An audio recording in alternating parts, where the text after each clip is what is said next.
Good evening, I'm Maciej Mikos and you're watching World Talks. Prime Minister Donald Tusk announced Tuesday in Paris that Poland will host military exercises of the Coalition of the Willing this fall. Moreover, the head of the government announced that Poland intends to host a permanent contingent of British and French troops. And to talk about it and possibly more, we're joined by Lieutenant Colonel Krzysztof Płatek, former spokesperson of Eurocorps. Good evening, Colonel. First of all, before we start our discussion, let's listen to Prime Minister Donald Tusk. Yesterday's coalition discussions focused on one key question: how to practically guarantee security for Ukraine and the wider region after a peace agreement, or at least after a ceasefire. Importantly, we jointly agreed that the first exercises involving French and British troops will take place in Poland this autumn. These maneuvers will help prepare the entire coalition of the willing, which met today in Paris, to provide credible security guarantees for Ukraine and to strengthen security across the region as a whole. Well, the Coalition of the Willing is not NATO per se, but it consists mostly of the countries within the North Atlantic Treaty Alliance, and they basically know each other, right? They know what to expect from their allies. Therefore, I think that these drills this fall may not be that much different from what we are used to. What do you think the soldiers will be training? I heard that the first exercises will be focused on practice of the HQs. So it won't be the troops on the field, but it will be only the computer-supported planning exercise, how to provide logistic support, how to redeploy the forces, etc., etc. So it won't be any breakthrough, any significant step for this moment, but it will be just a natural further step, which is the effect of the just gathering this coalition of willing. This is interesting because Prime Minister said that the drills are meant to prepare the coalition of the willing to provide credible security guarantees for Ukraine. Now, if it's just the trainings of headquarters. But it's also a necessary element of the preparation of the forces, and the live training exercises mainly are just the further elements of this building a cohesion of the armed forces. We can just compare to the Eurocorps, which mainly is, we can call it like a laboratory mainly, because Eurocorps works on daily basis only as a staff, as a HQ for the units which can be adjusted to the Eurocorps just to conduct the mission. I see. Now, in your opinion, in your professional opinion, for this coalition of the willing to pose a serious, maybe not a threat, but to be able to oppose Russia, how numerous should it be? How numerous should be the forces of the coalition of willing? Yes, precisely. Sent to Ukraine in the future? Oh my God, it's hard to say just like that without calculations, but it should be dozens of thousands. It should be just only few thousands of the peacekeepers. Right. From the Prime Minister, we have also learned that Poland is considering a permanent presence of its British and French allies in Poland. What do you make of that? I think it's a good idea, but we should treat it as a subsidiary force after the US forces. So the main goal of the of Poland to strengthen the deterrence capabilities is just to invite more US soldiers and establish the permanent presence of them in Poland. And why is it so? We should remember that the main strength of whole NATO coalition is the United States. We cannot calculate like that the input of the United States Treasury to the NATO budget is around approximately just a specific amount. We should remember about different thing. That the US forces in total, US Navy, US Air Force, US Army, US Marine Corps, they can provide 70%, even more than 70% of the total NATO military power. Oh, I see. I see. It comes from this calculation, because I thought it was about nuclear arms, and both the UK and France, they have them. So. They have, but very limited. We cannot even compare them with Russia or the United States, because Russia keeps thousands, US keeps thousands of the nuclear warheads, and France and United Kingdom, they have only 200 to 300 per each country. So it's not the same scale of the nuclear capabilities. I see.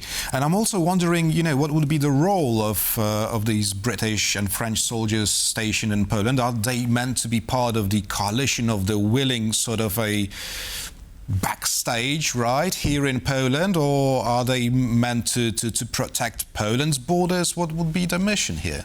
It's hard to foresee it now, but in my opinion, as I heard, if they have to train now how to redeploy the forces, how to provide the logistics and hold the logistic support for the future forces of the coalition of willing, which will move to the Ukraine, I think they established the missions similar to the Camp Kościuszko of the US forces.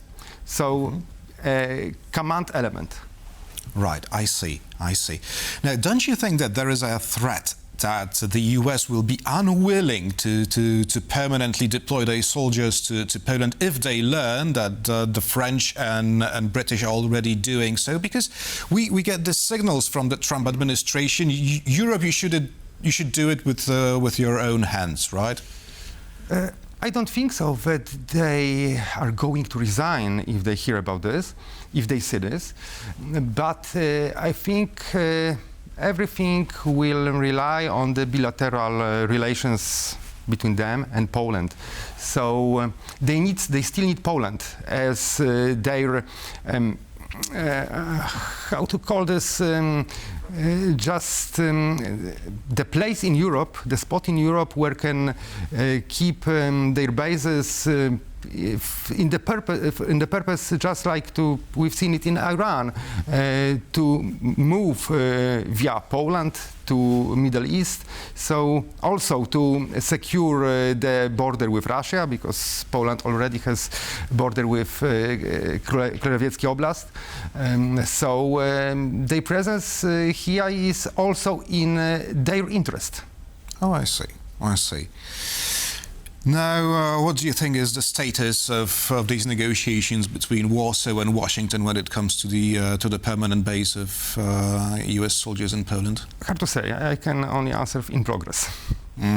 Hopefully in progress, because it was only recently that the rotation in Poland resumed. Now, meanwhile, 9 countries want to help Ukraine by forming yet another coalition, this time the anti-ballistic missile coalition. What exactly can they do to protect Ukraine's skies? It is the ask from Zelensky and from Ukrainian side. They developed just air defense systems based on the, I heard, Fire.7X missiles, and they need the communication and command elements to build the air defense system. They also need sensors, so the radars. Ukraine asked the European partners for this element, so because of that they want to build this air defense systems in the coalition. From the European side, the main goal is to get a knowledge about the low-cost interceptors, because Ukraine declared that this Firepoint 7X missiles will be very cheap in comparing to Patriot missiles. Yeah, I heard about $700,000 in comparison to $6 million. Yes. Per one Patriot interceptor. Now, how quickly can it be done? Because Ukraine is suffering from the lack of Patriot missiles right now, and the winter shapes up to be very difficult for Ukraine this year. So, can this coalition do something about it at this moment? They declared that they want to build the system in 1 year. In my opinion, it's impossible. They need years, not only 1 year. They need few years at least. And also, this system will have childhood problems in the beginning. It won't be major system just when it will be launched for the first time. It's impossible. So it's a long way ahead of them. Mm-hmm. I see.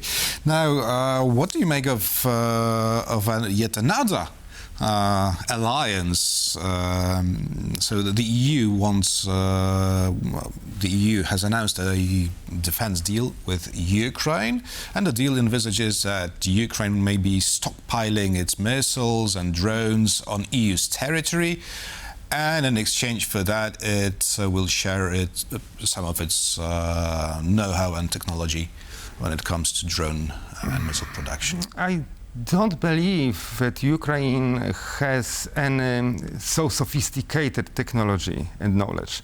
I think that in techniques, knowledge in techniques, I think that the main advantage lies on just how to use it operationally. So I think that there is no any like a golden treasure in their in military industry. I see.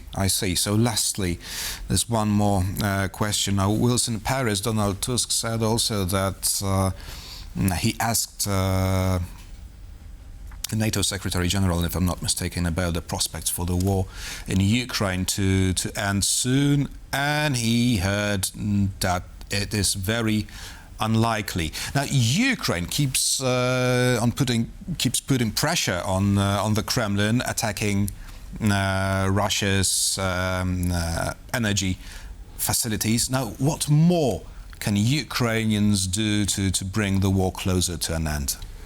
Currently, we observe the stalemate. It's true. So it's hard to predict when we can expect the end of the war. And of course, the war will end by the negotiation table. It won't be like a decisive victory of the one side. And what can Ukraine do more just to win? It's hard to say with their current situation, especially looking at their demographic situation, lack of the conscripts, the resistance of the people who can be just taken to the military service. They have to, of course, still do what are they doing now. So they have to ask for more equipment, for more money, for more support from the Western countries. Lieutenant Colonel Krzysztof Płatek, former spokesperson of Eurocorps, was our guest this evening. Thank you very much, Colonel. Thank you very much. And thank you for watching, and stay with us for more interviews here on TVP World.